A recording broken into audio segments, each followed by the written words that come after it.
بسم اللہ الرحمن الرحیم۔ شروع اللہ کے پاک نام سے جو بڑا مہربان نہایت رحم کرنے والا ہے۔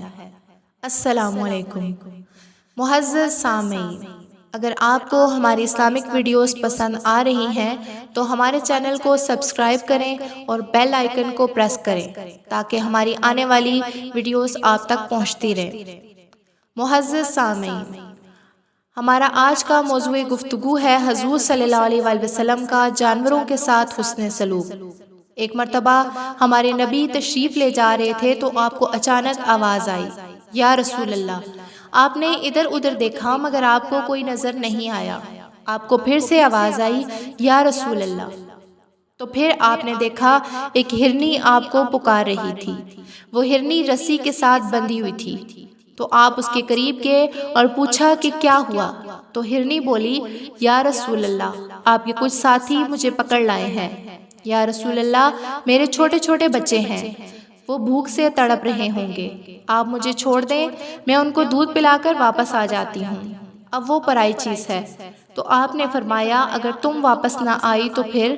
ہرنی نے کہا اگر میں واپس نہ آئی تو اللہ تعالیٰ مجھے آگ میں ڈال دیں، یعنی جہنم میں ڈال دیں۔ تو آپ نے اس کی رسی کو کھول دیا، وہ دوڑتے دوڑتے پہاڑوں میں غائب ہو گئی۔ آپ وہیں بیٹھے رہے۔ کچھ دیر کے بعد آپ نے دیکھا کہ وہ پہاڑ سے اتر کر آ رہی ہے۔ ہرنی نے کہا، یا رسول اللہ، میں حاضر ہوں۔ آپ نے اس کو رسی سے باندھ دیا اور آپ خود بھی وہیں بیٹھ گئے۔ تھوڑی دیر گزری تو شکاری بھی پہنچ گئے جنہوں نے ہرنی کا شکار کر کے اس کو وہاں باندھ رکھا تھا۔ آپ نے فرمایا، میرے بھائی، میری ایک درخواست ہے، کیا آپ پوری کریں گے؟ اس شکاری نے کہا، کیوں نہیں یا رسول اللہ، آپ ارشاد فرمائے۔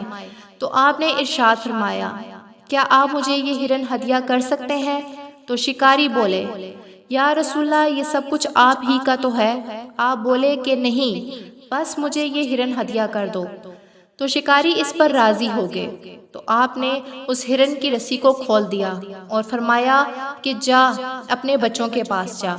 اس ہرن نے آپ کے سامنے سر جھکایا، تھوڑی آگے گئی تو پھر پیچھے مڑ کر دیکھتی رہی، اور جب تک وہ نظروں سے اوجھل نہیں ہو گئی وہ مڑ مڑ کر ہمارے نبی پاک صلی اللہ علیہ وآلہ وسلم کو دیکھتی رہی۔